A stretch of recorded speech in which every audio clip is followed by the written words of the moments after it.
अब चुनावी माहौल में यह मुद्दा फिर चर्चा में है।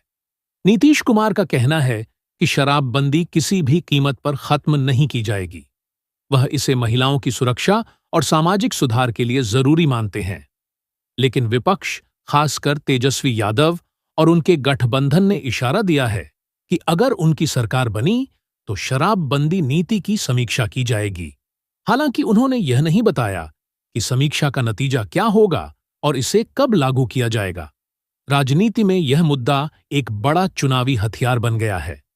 सत्तारूढ़ दल इस पर अपनी नैतिकता और सामाजिक सुधार की बात करता है, जबकि विपक्ष इसे आर्थिक नुकसान और असफल नीति के तौर पर प्रस्तुत कर रहा है।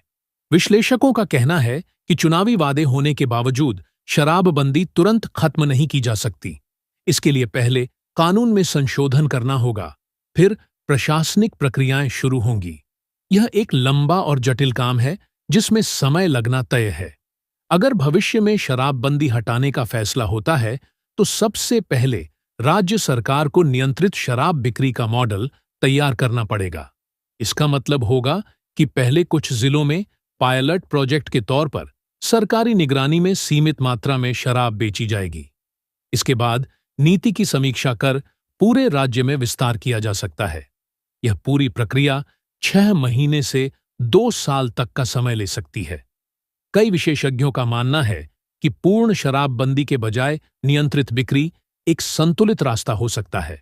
इससे सरकार को राजस्व मिलेगा, शराब की गुणवत्ता पर नियंत्रण रहेगा और अवैध कारोबार पर रोक लगेगी। नियंत्रित बिक्री से जहरीली शराब जैसी घटनाओं को भी कम किया जा सकता है, लेकिन इसके साथ यह खतरा भी रहेगा कि अगर निगरानी कमजोर रही तो नशाखोरी और अपराध फिर बढ़ सकते हैं। आर्थिक दृष्टि से देखें तो शराबबंदी के कारण बिहार को हर साल हजारों करोड़ रुपये के राजस्व का नुकसान होता है। यह पैसा शिक्षा, स्वास्थ्य और बुनियादी ढांचे पर खर्च किया जा सकता था। राज्य के कई अधिकारी मानते हैं कि शराबबंदी से भ्रष्टाचार और रिश्वतखोरी में भी बढ़ोतरी हुई है। पुलिस पर अतिरिक्त दबाव पड़ा है क्योंकि शराबबंदी के मामलों में मुकदमों की संख्या बहुत ज्यादा हो गई है। स्वास्थ्य के नजरिए से भी शराबबंदी का असर मिला जुला है। कुछ रिपोर्टें बताती हैं कि शराब की लत से पीड़ित लोगों की संख्या में कमी आई है, लेकिन दूसरी तरफ अवैध शराब पीने से होने वाली मौतों की घटनाएं बढ़ी हैं। इन मौतों का कारण यह है कि लोग सस्ती और मिलावटी शराब का सेवन करने लगे हैं, क्योंकि वैध शराब उपलब्ध नहीं है। अगर शराबबंदी खत्म की जाती है तो यह बदलाव अचानक नहीं होगा। इसके लिए कानूनी प्रक्रिया, प्रशासनिक तैयारी और सामाजिक स्वीकृति तीनों जरूरी हैं। सबसे पहले विधानसभा में कानून में संशोधन लाना होगा।